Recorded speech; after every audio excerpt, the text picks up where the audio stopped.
नमस्कार विद्यार्थी मित्रांनो, क्रिएटिव्ह मॅथ्स मराठी या आपल्या लाडक्या यूट्यूब चॅनलमध्ये पुन्हा एकदा तुमच्या सगळ्यांचं सहर्ष स्वागत आहे. आज आपण चर्चा करतोय आत्ता 6वी वरती. 6वीचं आपलं तिसरं प्रकरण सुरू आहे आणि तिसऱ्या प्रकरणाचं नाव आहे संख्यांच्या जगात. नवीन अभ्यासक्रम आता 6वीचा तिसरं प्रकरण संख्यांच्या जगात, यामधला सराव संच 3.2 जो आहे तो आज आपण पाहणार आहोत. या अगोदर आपण पहिलं प्रकरण दुसरं प्रकरण पाहिलेलं आहे. सराव संच 3.1 वर सुद्धा चर्चा केलेली आहे. तर तुम्ही अगोदरच्या व्हिडिओ नसतील बघितल्या तर त्या बघून घ्या. ओके, तर सराव संच 3.2 सुरू करूयात. परंतु पुढे जाण्याच्या अगोदर एक रिक्वेस्ट आहे मित्रांनो, जर तुम्ही नवीन असाल आपल्या यूट्यूब चॅनलवर आणि अजूनपर्यंत तुम्ही आपला चॅनल सबस्क्राईब नसेल केला तर आत्ताच आपला चॅनल सबस्क्राईब करा आणि त्या बाजूला असलेलं बेलचं बटन दाबा, जेणेकरून आम्ही अपलोड केलेल्या प्रत्येक नवीन व्हिडिओची नोटिफिकेशन सगळ्यात अगोदर तुमच्यापर्यंत पोहोचेल. चला जाऊयात पुढं. तर सराव संच 3.2 जो आहे हा समजून घेण्याच्या अगोदर एक दोन महत्त्वाच्या काही गोष्टी आहेत त्या आपण समजून घेऊयात. बघा, यामध्ये समजा माझ्याकडे अशा प्रकारे एक रेषा आहे. ओके, ही समजा आपल्याकडे एक रेषा आहे.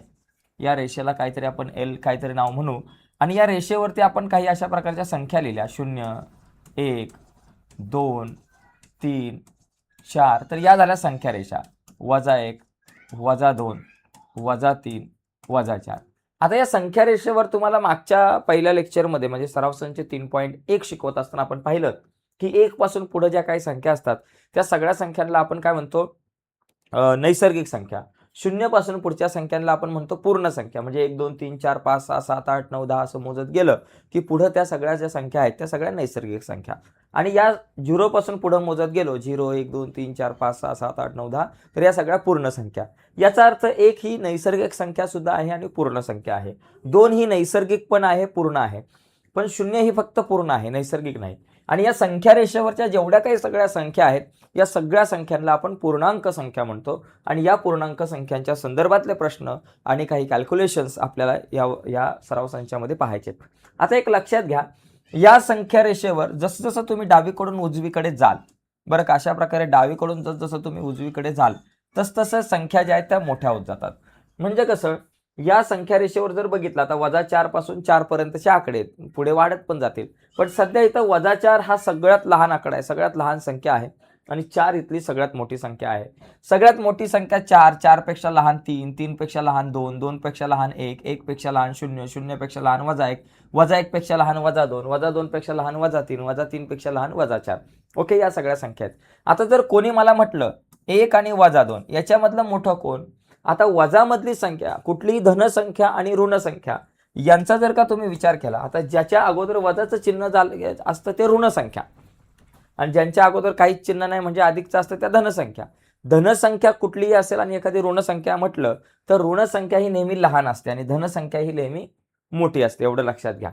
त्याच्यानंतर जर मला म्हटलं 2 आणि -2 दोघांमधलं मोठं कोण, तर 2 आहे. त्याचबरोबर -3 आणि 2 यांच्यातलं मोठं कोण आहे, -2 ही संख्या जी आहे ती मोठी झाली. ओके, अशा प्रकारे आपल्याला या गोष्टी समजून घेणं गरजेचं आहे. आता 3 आणि -3 या दोघांचा विचार केला तर -3 आणि 3 पेक्षा मोठी कोण झाली, 3 झाली. आणि -3 आणि 3 यांना म्हणतो विरुद्ध संख्या एकमेकांच्या. 3च्या विरुद्ध संख्या -3, 2च्या विरुद्ध संख्या -2, 4च्या विरुद्ध संख्या -4. तर ह्या झाल्या विरुद्ध संख्या असं आपल्याला म्हणता येईल. आणि त्यानुसार मला हे जर का पूर्ण करायचं असेल या चौकटीत, खालील दिलेल्या चौकटीत हे 2 पर्यायांपैकी एक चिन्ह दाखवायचं.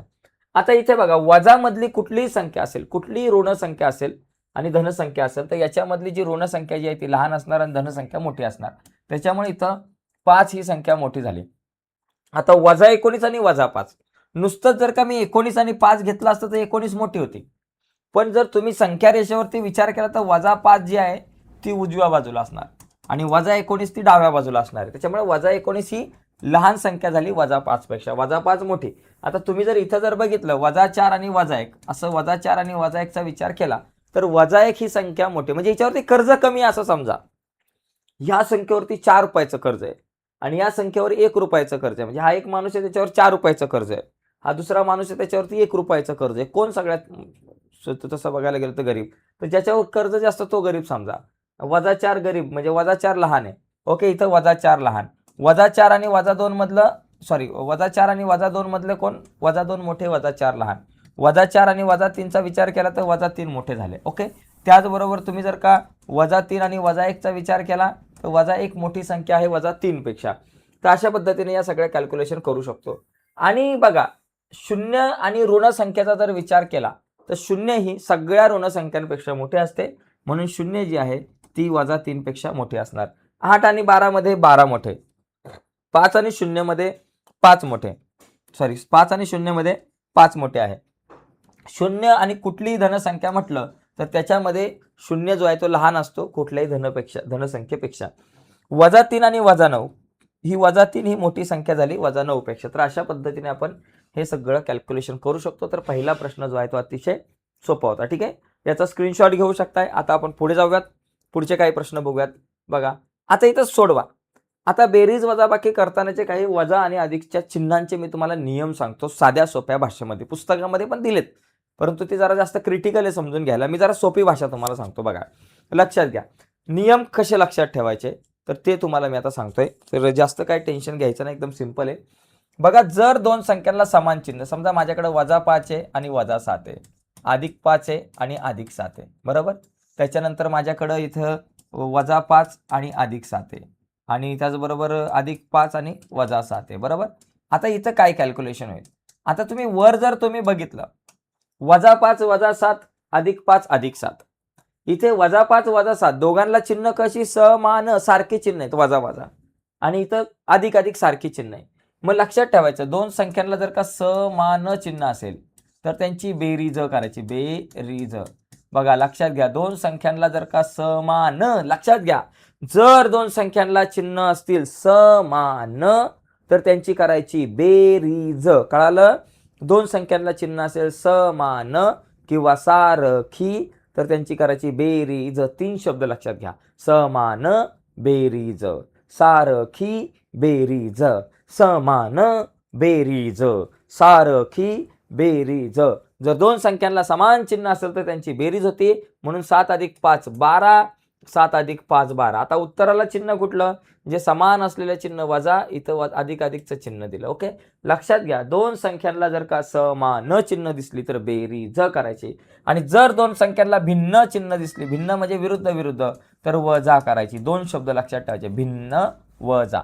दोन संख्यांना जर का भिन्न चिन्ह असेल म्हणजे वेगवेगळी चिन्ह असेल तर वजा करायचं, भिन्न, वजा. आता बघा, 7 5 वजा 7 अधिक 5 वेगवेगळी चिन्ह आहे, मग वजा बाकी करायची. 7तून 5 गेले 2, आणि उत्तराला मोठ्या संख्येचं चिन्ह, मोठी संख्या 7 तिच्या अगोदर अधिकचं म्हणून अधिक.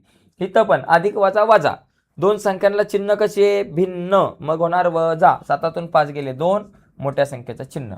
तर अशा पद्धतीनं हे सगळं कॅल्क्युलेशन मला करता आलं पाहिजे. आता इथे बघा, 4 अधिक 7, 4ला काही चिन्ह नाही म्हणजे अधिकचं असतं, आणि 7ला पण अधिकचं, म्हणजे दोघांना कशी चिन्ह? अधिक अधिक म्हणजे समान चिन्ह, मग बेरीज होणार. 7 आणि 4 झाले बाबा 11, झालं, हे उत्तर आलं. वजा 4 आणि वजा 4 अधिक वजा 5. आता याचा अर्थ कसा माहिती का? इथं वजा 4 अधिक 5 म्हणजे वजा 4, आणि हे अधिक वजा वजा 5, वजा 4 वजा 5, बरं का. हे अधिक बाजूला वजा, अधिक एक अंशाच्या बाहेर, आतलं चिन्ह तसंच राहिलं, वजा 4 आणि वजा 5 आहे. मग आता वजा 4 वजा 5 दोघांना चिन्ह कशी आहेत? वजा वजा, वजा वजा म्हणजे कशी चिन्ह आहेत? समान चिन्ह. कशी चिन्ह आहेत? समान चिन्ह आहेत. तर यांची काय होणार? बेरीज होणार. 4 आणि 5 झाले 9, मोठ्या संख्येचं चिन्ह किंवा जे वजा वजाचं चिन्ह ते लिहिलं. वजा 7 अधिक 2, वजा 7 अधिक 2, एकाला वजा एकाला अधिक, चिन्ह कशी? भिन्न. कशी चिन्ह आहेत? भिन्न, मग होणार वजा. मग 7तून 2 गेले बाबा, माझ्याकडे राहिले 5, उत्तराला मोठ्या संख्येचं चिन्ह. 10 अधिक वजा 2, याचा अर्थ काय? 10 अधिक वजा वजा 2, 10 वजा 2, 10तून 2 गेले 8, हे सोपं आहे, रेग्युलर कॅल्क्युलेशन. वजा 63 वजा 32, याचा अर्थ वजा 63 आणि वजा 32 असा येतो. वजा 63 अधिक वजा 32, इथं चिन्ह कशी? वजा वजा, दोघांना चिन्ह कशी? सारखी आहेत, चिन्ह कशी? समान, मग होणार बेरीज. मग 63 आणि 32 किती झाले बाबा? बघा, 63 अधिक 32, 3 आणि 2 5, 6 आणि 3 9, ओके, 95, फक्त वजा 95. आता इथं बघा, वजा 71 आणि अधिक 71 झाले, बरं का. अधिक अधिक अधिक झालं, वजा 71 अधिक 71. आता इथं वजा अधिक, चिन्ह कशी? एकाला वजा एकाला अधिक म्हणजे भिन्न, चिन्ह भिन्न असेल तर काय होतं? वजा होतं. 71 मधून 71 गेले 0. तर अशा पद्धतीने मित्रांनो आपण ही गणितं सोडवू शकतो. मी बाजूला होतो, याचा स्क्रीनशॉट वगैरे तुम्हाला हवा असेल तर तुम्ही घेऊ शकता. ठीक आहे, चला पुढे जाऊयात आता आपण. चला. बघा पुढचा पॉईंट आपल्याकडे, पुढचा मुद्दा आता इथे परत सोडवायचा. आता इथे बघा, हा इथं इथं आता बघा मी काय म्हटलं, जर दोन संख्यांना समान चिन्ह असेल, समान, तर काय करायचं, बेरीज. ओके, एवढं लक्षात घ्यायचं. आणि दोन संख्यांना भिन्न चिन्ह असेल तर काय करायची, वजा करायची. आता या ठिकाणी एक लक्षात घ्या, 78 कंसाच्या बाहेर जर का वजाचं चिन्ह असेल तर आतलं चिन्ह बदलतं. मगाशी कंसाच्या बाहेर अधिकचं चिन्ह होतं, प्रत्येक गणितामध्ये बेरीजच होती. पण इथं काय बाबा, वजाचं चिन्ह आहे. कंसाच्या बाहेर जर का वजाचं चिन्ह असेल तर आतलं बदलतं. आतमध्ये कंसाच्या आत वजा आहे, वजाचं झालं अधिक 45. आता 78 अधिक 45 म्हणजे ही आपली रेग्युलर बेरीज आहे बाबा. 78 अधिक 45 किती होतात, 8 5 13चे 3, हातच्याला 1, 7 आणि 1 8, 8 आणि 4 12, 123. बरोबर. परत बघा, 8 5 13चे 3, हातच्याला 1, 7 आणि 1 8 आणि 4 12, 123. माझ्याकडे उत्तर आलं 123. आता इथे बघा, वजा 19 कंसाच्या बाहेर वजा असेल तर आतलं चिन्ह बदलतं. कंसाच्या बाहेर वजा आहे तर वजा वजा झाला अधिक 27. आता काय होईल बाबा, इथं वजा 19 अधिक 27.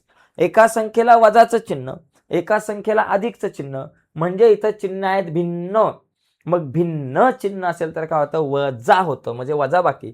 19 मधून 27 जाणार नाही, 27 मधून 19 वजा करा.